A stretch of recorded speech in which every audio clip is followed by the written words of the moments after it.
Hey everyone, it's Bonnie from Healthy Meals.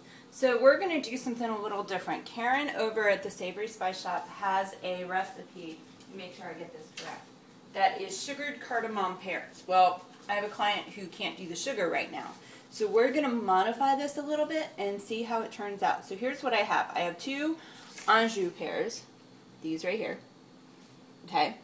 And then I have 4 Bosch pears. So basically all we're going to do is we're going to chop these up, and I'm going to take my big pot right here, melt up some honey, put some cardamom in there, see if we can modify this just a bit and make it taste the same. Or maybe better. We might be getting Karen a brand new recipe here. Alright, so here's how I like to cut up my pears, especially doing something like this, because what I'm going to do is this is going to be like a afternoon snack kind of a thing.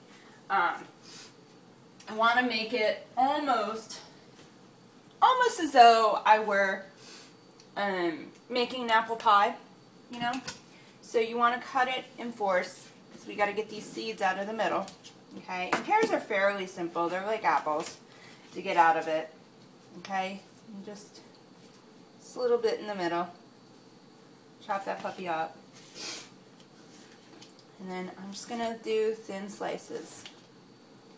Trying to make them as even as I can, because the thing is like you could do something like this, drop it over frozen yogurt, eat it cold, eat it hot by itself, you know, what have you. And here's what I'm going for. I'm going for pieces that are kind of like this. No real reason, just for my mouth and a few others that I know, it seems to work out really well when they're about that size. So I'm going to chop up all of this, and I will come back to you once I've got it all chopped up. Okay guys, so we're going to take our honey, and we are going to drop it into our bowl here. This is going to act as our sugar, okay? And basically what I want is probably about 4 tablespoons, so like 1/4 cup of honey. I know this is a lot of sugar, but if you're dropping these pears over, you know, well, let me put it this way. If this is just 1 serving, then great. But basically what I'm making is about 6 to 8 servings of these pears. Each pear is 1 serving, and we had 6 pears, so that's what you're looking at. Hence why it's so, there's so much honey in this right now. And you can totally see that on your own. So we're going to let it kind of steep up. We're going to let it melt a little bit. Get a nice little metal spoon to help us stir it. That way, once the metal heats up, the honey will not stick to the metal. It may not sound like fun, but trust me, people, metal sticking, or honey sticks to wood, okay? Those little sticks that you get out of the honey. So I always use a spoon that is metal when I'm stirring, because basically what will happen is it won't stick to my spoon. When the bottom of my spoon gets hot, it doesn't stick to it. See? Melts right off. Alright, so once it's hot, what we need to put in here is a little bit of the cardamom seasoning and some vanilla extract. This actually does call for butter. That's what we're taking the butter out. We're not using butter right now. We're only using the honey in placement of the sugar and the butter because of the sticking factor. And then we're going to put some cardamom in there and some vanilla extract. So, let's see where the seasonings are. Woohoo! Let's get something from my little spoon first so that we can sit it down on a clean surface. There we go. Alright, now vanilla. Where are you? I did a lot of cooking yesterday. So, for some reason when I was out late last night, when I was up late last night, I didn't put things back where they belong. Not really sure why I did that. Not the smartest move, huh?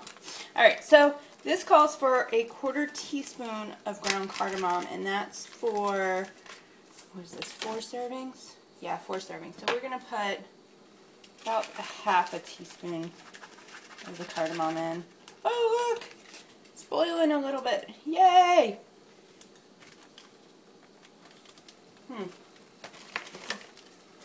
Alright, I will come back to you in just a minute. I need to find the vanilla. Alright, so we got our vanilla in here, we got our honey in here, we have our cardamom. So now what we're going to do is we're going to add our pears. Okay, lots pears. And pretty much I'm just going to drop them in just like this. We're going to cook them until they're consistency of like an apple pie. It's kind of what you're looking at. And then I've got some coconut flakes that I want to put over these. I think it'll taste delicious by itself. Alright, so as we're stirring, what you're trying to do is trying to get every little itty bitty pear covered in our honey mixture. Okay, it's going to make a big difference in the flavoring of this. Let's see. Let's change the... There you go. That's how you can see what the coloring looks like. Perfect. Okay, so we're going to just let this cook for a few minutes. Alright, and I will come back to you when it's done cooking. It shouldn't take more than 2 to 3 minutes. It really doesn't take very long.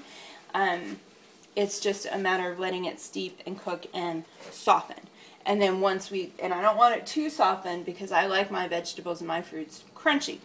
So we're not going to take it down too much. It's not going to be too mushy, but you definitely want to let it cook for at least a few minutes. Let the flavoring soak into each and every pear so that as you're biting into this, it just melts in your mouth.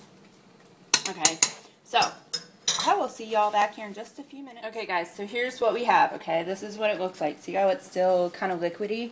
The pears are exactly the way that we want them right now. So I'm going to turn the heat off and I'm going to let it thicken.